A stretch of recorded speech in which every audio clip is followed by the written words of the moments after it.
focus on fraud in Minnesota continues. Primary election season begins, and America's talking. This is the Center Square Daily for Wednesday, March 4th, 2026.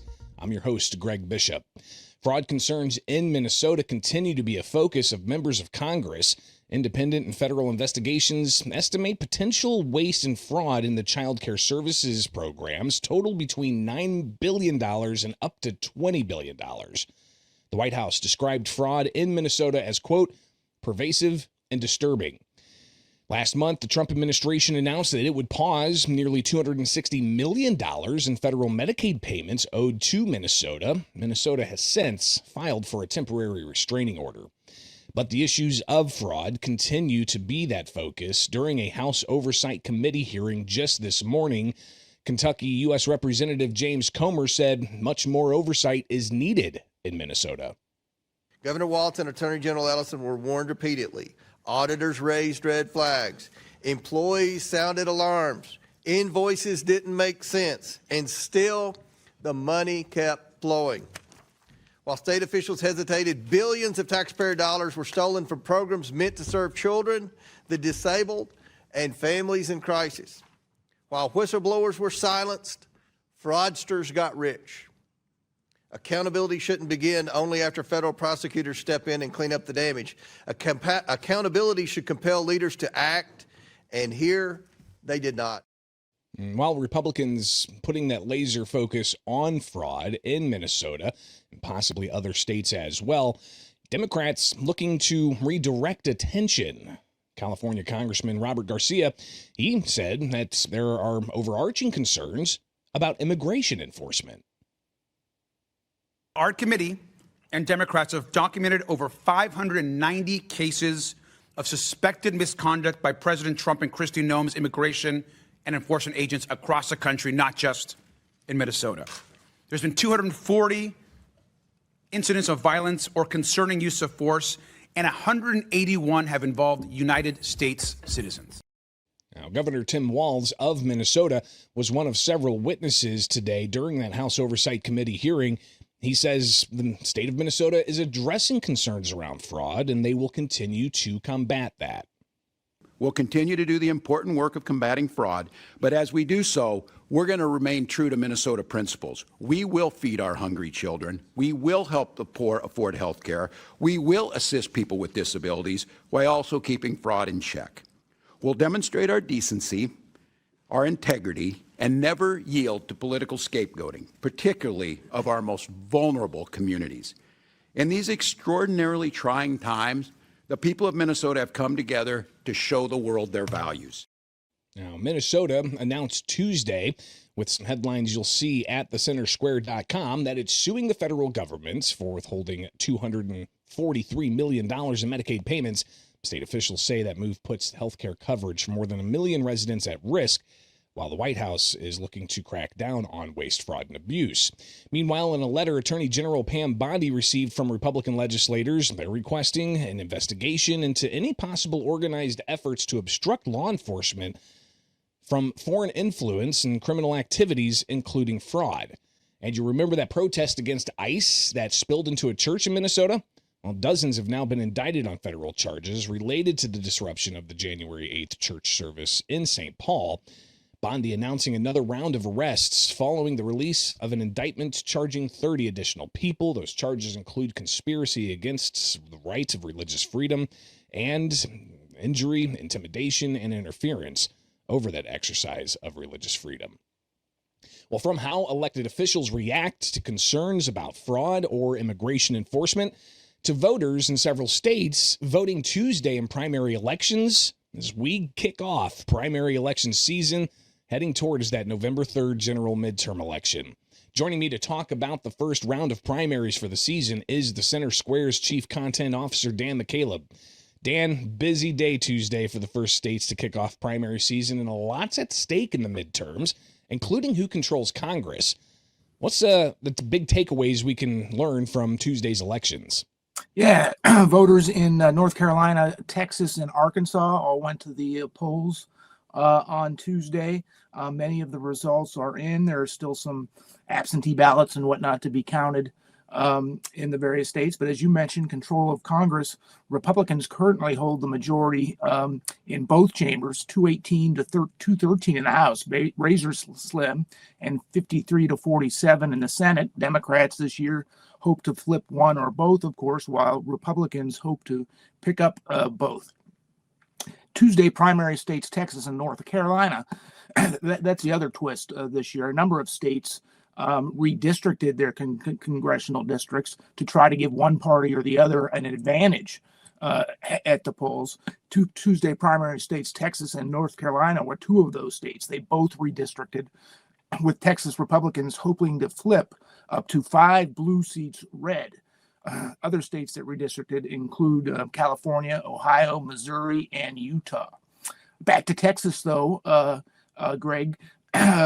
One Democrat congressional firebrand lost her primary. I'll get to that one in a second. But in what was probably the most watched race Tuesday night, incumbent Republican U.S. Senator John Cornyn, he's heading to a runoff election against his top challenger, outgoing Republican Texas Attorney General Ken Paxton. The three-candidate primary also featured U.S. Representative Wesley Hunt. Cornyn leads with 43% of the vote, but because neither he nor Paxton received 50% of the vote, they will square off in a May 26th runoff. Hunt received under 13% of the vote, and when his current House term ends, he will be out of Congress. Paxton, you might remember this, Greg. He was impeached by the Texas House Republicans 3 years ago over allegations of bribery, abuse of office, and corruption. He was accused of using his position to benefit a campaign donor in exchange for personal favors, including home renovations. That's among other charges. But Paxton was acquitted in the Senate and remained in office. On the Democratic side of that same primary, or that same primary for that same Senate seat, State Representative James Tallarico, who was largely unknown statewide, he received nearly 52% of the vote Tuesday night to defeat the much better known U.S. Representative Jasmine Crockett, who received 7% of the vote. Crockett, a liberal firebrand who's known across the country because of some of her antics on the House floor, she'll also be out of Congress when her current term ends. Yeah, so a lot of different things happening in Texas, and even Dan Crenshaw, a Republican, staunch Republican, he's finding himself possibly not doing too well. That's right, Greg. In one of the biggest upsets of Tuesday night was the ousting of incumbent Representative Crenshaw.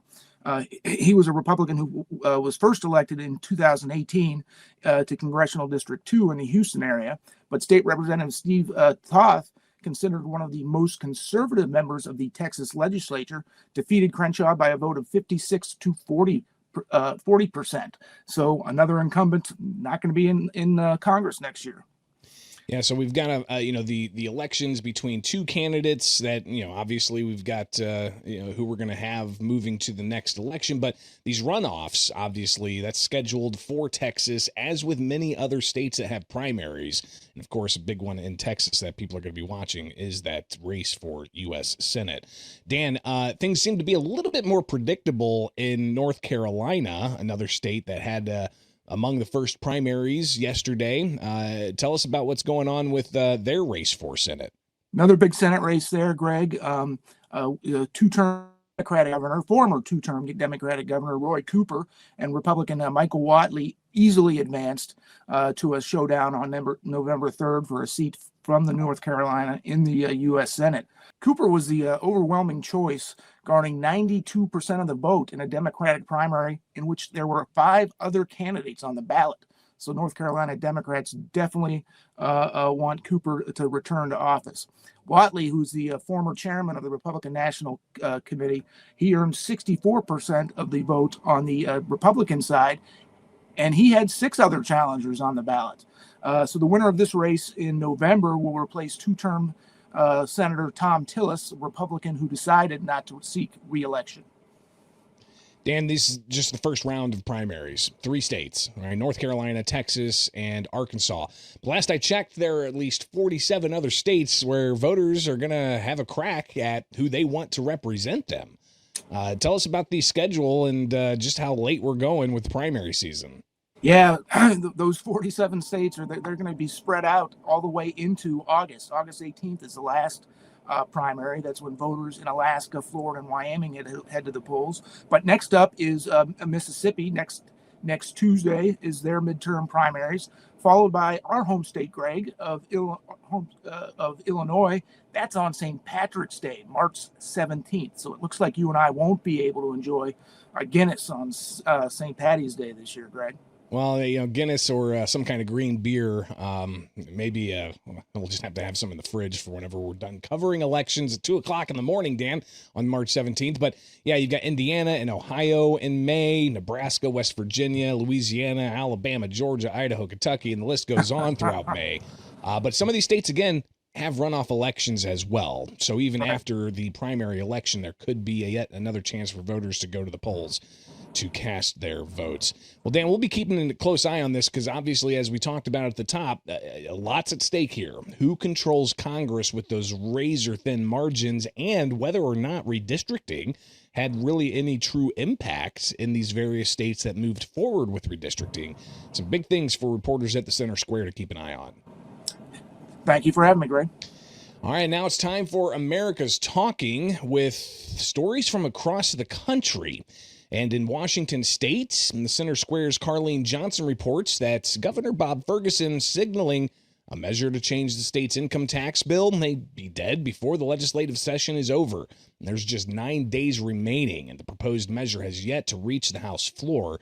That measure, Senate Bill 6346, would impose a 9.9% income tax on anybody making more than $1 million. It's already cleared the Senate, but when it got to the House, amendments were filed, and that could slow things down. Media reports are that Ferguson has told supporters and donors that getting it just right could mean coming back next year to finish the bill in a longer session. In Pennsylvania, the Center Square's Kristen Smith reports drivers there pay the most tolls. Using federal data, Smith reports law firm Beck & Beck calculated the amount of tolls paid per 1,000 miles traveled and found that Delaware was highest at $41, New Jersey $26, New York $22, Pennsylvania at $18. So obviously Pennsylvania not much higher than its neighboring states. 5 highest out of 27 with all of those paid public roads. Pennsylvania's toll revenues reached $1.8 billion that year, the 4th highest in the nation, with more than 100 million miles driven.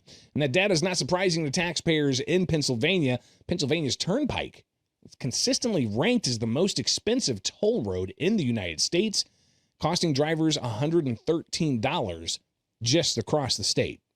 In Tennessee, the Center Square's Kim Jarrett reports state and local officials could face Class E felonies if they disclose the location and other information about U.S. Immigration and Customs Enforcement agents. Senate Bill 1464 passed 6-2 in the Senate State and Local Government Committee on Tuesday. That bill creates that felony charge that carries a sentence of 1 to 6 years in prison and a fine of up to $3,000 if a person is convicted. Jarrett also reporting in Georgia for the Center Square that taxpayers there, they're going to see another one-time refund this year through an amended fiscal year 2026 budget approved by the General Assembly and signed by Governor Brian Kemp.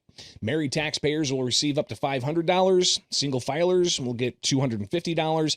And this is the 4th year that taxpayers in Georgia have received refunds, which are funded by $1.17 billion state surplus. Homeowners also looking to get a property tax break of up to $500 each through an $850 million homeowner tax relief grant program. In Illinois, Governor J.B. Pritzker had to respond to questions about former President Bill Clinton's testimony during a U.S. House oversight deposition about Clinton's relationship with Epstein. Here is President Bill Clinton, followed by Governor J.B. Pritzker just over the past week. I think it was on one of these trips, I think, that I had my first trip for the man who's now the governor of Illinois, J.B. Pritzker, and his wife. They helped me get started. All a matter of public record. See, no. Let me be clear. First of all, President Clinton clearly was mistaken, and he corrected the mistake. I had never met Jeffrey Epstein. I was never on Jeffrey Epstein's plane. I was never on any plane with Jeffrey Epstein or with Ghislaine Maxwell. Never met her. While Clinton himself hasn't clarified or corrected that statement, a spokesperson for Clinton on X said, quote, Clinton was simply giving an example of the many people he traveled with to see the Clinton Foundation's work. Governor Pritzker joined a Clinton Foundation trip in 2008, not on Epstein's plane, not with Epstein, not with Maxwell. We'll see just how that story impacts the governor's bid for a third term to lead the land of Lincoln. And that's America's Talking, with headlines from across the country. From my studios in Central Illinois, I'm Greg Bishop, and join us back here Thursday for more stories impacting you, the taxpayer, from around the country, only with the Center Square Daily.